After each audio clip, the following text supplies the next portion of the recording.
Master mind அநியாயமா இறந்ததை பண்ணாங்கன்னா என்னால அதை தாங்கிக்கவே முடியாது. ஒத்தாரியா அவங்க சொல்றதை கேட்க வைக்கிறது இருக்கு பாரு, அதுதான் மிகப்பெரிய அரசியல். ஹலோ மக்களே, welcome back to our channel Bigg Boss season 9. இப்போ ஒரு ப்ரோமோ ஒன்று ரிலீஸ் ஆயிருக்கு. அந்த ப்ரோமோ எடிட்டர் வந்து தரமான வேலை பார்த்துருந்தாப்புல. அதாவது நம்ம விஜய் பார்வதி கேள்வி கேட்கற மாதிரியும் கன்னி அவர்கள் வந்து அதுக்கு ஆன்சர் பண்ற மாதிரி இருந்தது. பார்க்கறதுக்கே சூப்பரா இருந்தது ப்ரோமோ. அது என்னன்றது ஒன் பை ஒன்னா பார்த்துலாம். அதுக்கு முன்னாடி நம்ம சேனலை சப்ஸ்கிரைப் பண்ணிக்கோங்க. அப்படியே ஒரு லைக் பண்ணிட்டீங்கன்னா அது நிறைய பேருக்கு சஜஸ்ட் ஆகும். அது எனக்கு ரொம்ப யூஸ்ஃபுல்லா இருக்கும். அதை மட்டும் கொஞ்சம் பார்த்து தட்டி விட்டுருங்க.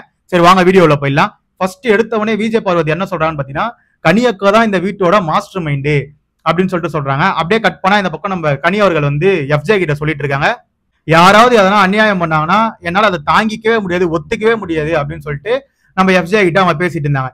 அப்படியே அங்க இருந்து மறுபடியும் நம்ம விஜய் பார்வதி என்ன சொல்றாங்கன்னா, நான் திரும்ப திரும்ப சொல்றேன், எனக்கு கனியாக்கா மேல ஒரு மிக்சடு ஒப்பீனியன் தான் இருக்கு அப்படின்னு சொல்லிட்டு கலையரசன் கிட்ட சொல்லிட்டு இருக்காங்க. அப்படியே கட் பண்ணா இங்க நம்ம கனியாக்கா வந்து எஃப்ஜே கிட்ட நமக்கான நியாயத்தை நம்ம கேட்கணும் அப்படின்னு சொல்லிட்டு சொல்றாங்க. இது வந்து எனக்கு காமெடியாவும் இருந்தது, அதே மாதிரி யோசிக்க வேண்டிய விஷயமாவும் இருந்தது. ஏன்னா கனியக்கா வந்து சாப்பாடு விஷயத்துல எல்லாருக்குமே வந்து அநியாயம் தான் பண்ணிருக்காங்க. அதாவது சூப்பர் டீலக்ஸ் வீட்டுல இருக்கவங்களுக்கு அநியாயம் தான் பண்ணிருக்காங்க. ஏன்னா சாப்பாட்டுல உப்பள்ளி போறது, சாப்பாட்டுல தான் அவங்க வந்து ரொம்ப இறங்கி வேலை செஞ்ச மாதிரி இருந்தது என்னை பொறுத்த வரைக்கும். ஏன்னா இன்னைக்கு காலையிலயும் ஒரு பஞ்சாயத்து நடந்தது, நேத்து ஒரு பஞ்சாயத்து நடந்தது. நேத்து என்ன நடந்ததுன்னா, எல்லா காய்கறியும் வெட்டி அதை வந்து ஒரு காய்கறி குழம்பு மாதிரி பண்ணிட்டாங்க. ஏன்னா அப்பதான் வந்து சூப்பர் டீலக்ஸ் ஹவுஸ்மேட்ஸ் வந்து நம்மள வந்து காய்கறி கட் பண்ணி அந்த ஒரு வேலையும் சொல்ல மாட்டாங்க அப்படின்னு சொல்லிட்டு நேத்து அது ஒரு நேக்கா ஒரு வேலையா பண்ணாங்க. அது மட்டும் இல்லாம தக்காளி வெங்காயம் மட்டும் தான் இருக்கு, அதை வச்சு அதெல்லாம் ஒன்று பண்ணி கொடுத்தலாம் அவங்களுக்கு அப்படின்னு சொல்லிட்டு நேத்து இவங்க வந்து ஒரு கான்வர்சேஷன் போட்டாங்க. அதே மாதிரி இன்னைக்கு காலையில விஜய் பார்வதி வந்து ஒரு விஷயம் கேட்டாங்க. ஏங்க இந்த மாதிரி சாப்பாடு வச்ச தண்ணி, அதாவது அந்த பழைய சாதம் இருக்கும்ல, அந்த சாதத்தை வந்து ஃப்ரிட்ஜில் வச்சிருந்தாங்க. ஆல்ரெடி இது ஒரு இஷ்யூ ஆச்சுல, விஜய் பார்வதி போய் சாரி கேட்டாங்க. மறுபடியும் விஜய் பார்வதி என்ன சொன்னாங்கன்னா, நான் உங்ககிட்ட சாரி கேட்டேன், நீங்க வந்து இந்த தண்ணி வந்து இந்த கஞ்சை வந்து வேஸ்ட் பண்ணதுக்காக நீங்க எங்க சூப்பர் டீலக்ஸ் ஹவுஸ்மேட்ஸ் கிட்ட வந்து சாரி கேளுங்க அப்படின்னு சொல்லியிருந்தாங்க.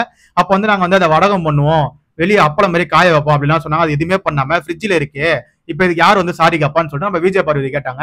அதுக்கு கனி அவர்கள் வந்து அங்கிருந்து அப்படியே கணின்னு போயிட்டு நான் போய் எங்க டீம்மேட்ஸ் கிட்ட கேட்டு வரேன் அப்படின்னு சொல்லிட்டு அவங்க போயிட்டு அவங்க டீம்மேட்ஸ் கிட்ட கேட்டாங்க. அப்ப என்ன நடந்ததுன்னா, சபரி கிட்ட கனியாக்கா தான் சொல்றாங்க, இவங்க மாஸ்டர் மைண்ட் தான் உண்மையிலே. கனியாக்கா என்ன சொல்றாங்கன்னா, சபரி கிட்ட ஹவுஸ்மேட்ஸ் கிட்டலாம் நம்ம வந்து சாரி கேட்க கூடாது, நம்ம இது எதனா ஒண்ணு பண்ணிடணும், எதனா ஒண்ணு பண்ணி வச்சிட்டோம்னா தான் நம்மள வந்து சாரி கேட்காம இருக்க முடியும், அதனால இதுக்கு எதனா ஒரு ஐடியா பண்ணணும் அப்படின்னு சொல்லிட்டு மறுபடியும் வெளியே வந்து நாங்க இதை வந்து அப்பளம் பண்ணி உங்களுக்கு உத்தரம்பா, நீங்க வந்து இதை பத்தி பேசாதீங்க, விட்டுருங்க அப்படின்னு சொல்றாங்க. அதாவது அநியாயத்துக்கெல்லாம் பொங்கியெல்லாம் நம்ம கனியாக்கா தான் வந்து இந்த மாதிரி எல்லாம் பண்றாங்க. அது மட்டும் இல்லாம சாப்பாடுல உப்பள்ளி போறது, அந்த கஞ்சிலையுமே சரிதான், அந்த சாப்பாடு தண்ணி இருக்குல்ல அதுலயும் வந்து இவங்க சாப்பிடக்கூடாதுன்னு சொல்லிட்டு அப்படியே மொத்த உப்பையும் எடுத்து போட்டாங்க. நம்ம உப்பு இல்லாம கூட சாப்பிட்டுக்கலாம், அவங்களுக்கு உப்பு போட்டு தான், அதாவது அவங்க சாப்பிடக்கூடாது, உப்பு மொத்தமா போட்டு உப்பு கறிக்கிற மாதிரி குத்துலாம் அப்படின்னு சொல்லிட்டு தான் குத்தாங்க. அப்ப சுபிக்ஷா கூட ஒண்ணு சொல்லியிருந்தாங்க, அதாவது எங்க 3 கடல் தண்ணியை ஒன்னா சேர்ந்து குடிக்கிற மாதிரி இருக்குங்க இது அப்படின்னு சொல்லிட்டு நம்ம சுபிக்ஷா அவர்களும் சொல்லியிருந்தாப்புல.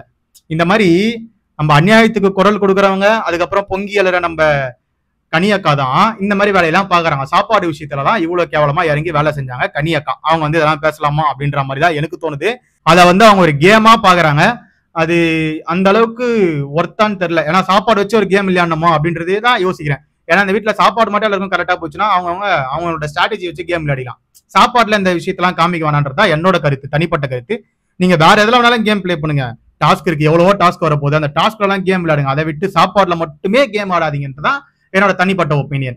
நெக்ஸ்ட் நம்ம விஜய் பார்வதி என்ன சொல்றாங்கன்னு பாத்தீங்கன்னா, நம்ம சொல்றதை எல்லாரையும் கேட்க வைக்கிறது இருக்கு பாரு, அதுதான் மிகப்பெரிய அரசியல் அப்படின்ட்டு ஒரு வார்த்தை சொல்றாங்க. அது மட்டும் இல்ல, நம்மளுக்கு எதிரியே இருக்கக்கூடாதுன்னு நினைக்கிறான் பாரு, அது ரொம்ப விஷம் அப்படின்னு சொல்லிட்டு நம்ம கனி அவர்களை சொல்றாங்க.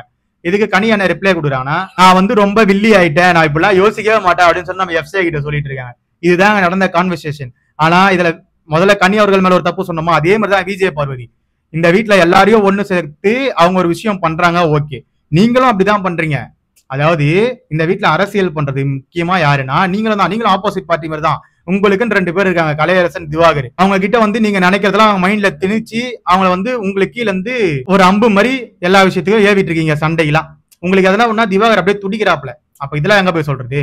அவங்களுக்கு ஒரு நியாயம், உங்களுக்கு ஒரு நியாயமா? தப்புனா நீங்களும் பண்றீங்க, அவங்களும் பண்றாங்க. இதுதான் இந்த ப்ரோமோ கட் மக்களே. அது எபிசோட் பார்த்துட்டு நான் வந்து உங்களுக்கு லைவ்ல அப்டேட் பண்றேன். அது வரைக்கும் நம்ம சேனலை சப்ஸ்கிரைப் பண்ணி கூட இருக்க பெல் ஐகானை தட்டி விட்டுக்கோங்க. அப்பதான் நம்ம போற வீடியோ எல்லாம் உடனே வந்து சேரும். Love you, bye, take care.